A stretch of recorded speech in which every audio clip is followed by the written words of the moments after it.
आज हम बात करने वाले हैं गुप्त नवरात्रि में आने वाली 10वीं महाविद्या के बारे में। जी हाँ, तो 10वीं महाविद्या हमारी है माँ कमला देवी जी, जिनको कमलात्मिकता भी कहा जाता है। और यह धन, समृद्धि और सौभाग्य और ऐश्वर्य की देवी हैं। माँ कमला धन और सौभाग्य की देवी मानी जाती हैं।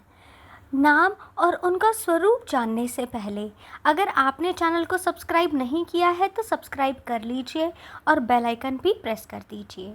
माँ कमला का नाम कमल से लिया गया है, जो पवित्रता, सौंदर्य और समृद्धि का प्रतीक है।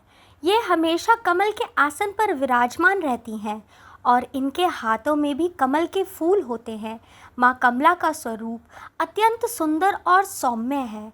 वे सफ़ेद हाथियों से घिरी हुई हैं, जो अमृत कलश से उन पर जल वर्षा कर रहे हैं। यह भगवान विष्णु की शक्ति मानी जाती हैं और देवी लक्ष्मी का ही एक स्वरूप है। माँ कमला की उपासना धन, ऐश्वर्य, भौतिक सुख, समृद्धि और सौभाग्य की प्राप्ति के लिए की जाती है। जो भक्त इनकी साधना करते हैं उन्हें गरीबी से मुक्ति मिलती है और जीवन में स्थायित्व व प्रचुरता आती है। ये न केवल भौतिक समृद्धि देती हैं बल्कि आध्यात्मिक ज्ञान और शांति भी प्रदान करती हैं। विवाह संबंधी बाधाएं भी दूर करने और सुखी वैवाहिक जीवन के लिए भी इनकी पूजा की जाती है। माँ की कथा जान लेते हैं।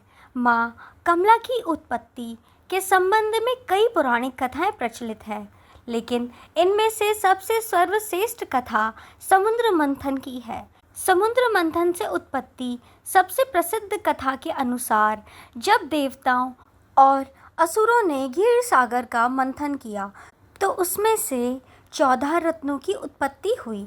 इन्हीं रत्नों में से एक के रूप में देवी लक्ष्मी प्रकट हुई, जो बाद में माँ कमला के रूप में जानी गई। वे कमल के पुष्प पर विराजमान थी और अपने हाथों में कमल लिए हुए थीं। सभी देवताओं और ऋषियों ने उनका स्वागत किया और भगवान विष्णु ने उन्हें अपनी अर्धांगिनी के रूप में स्वीकार किया। इस कथा में उनके साथ सफ़ेद हाथी भी थे, जिन्होंने उन्हें अभिषेक किया। उनकी राजसीय शक्ति और प्रचुरता को दर्शाता है। ब्रह्मा जी के द्वारा स्तुति की गई। और इसी के साथ साथ एक अन्य कथा के अनुसार जब ब्रह्मा जी सृष्टि का निर्माण कर रहे थे तब उन्हें ज्ञान और शक्ति की आवश्यकता महसूस हुई। उन्होंने भगवान विष्णु का ध्यान किया और भगवान विष्णु के हृदय से माँ कमला का प्रकट्य हुआ। ब्रह्मा जी ने उनकी स्तुति की। इसके बाद माँ कमला ने उन्हें सृष्टि के संचालन के लिए आवश्यक शक्तियाँ और ज्ञान प्रदान किया। तो चलिए अब माँ की साधना कैसे करें वो जान लेते हैं।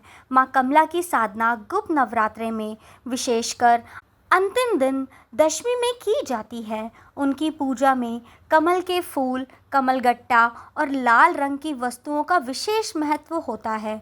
जो भक्त पूर्ण श्रद्धा और विधिवत से उनकी उपासना करते हैं उन्हें जीवन में कभी धन की कमी नहीं होती और वे समस्त सुखों से तृप्त रहते हैं।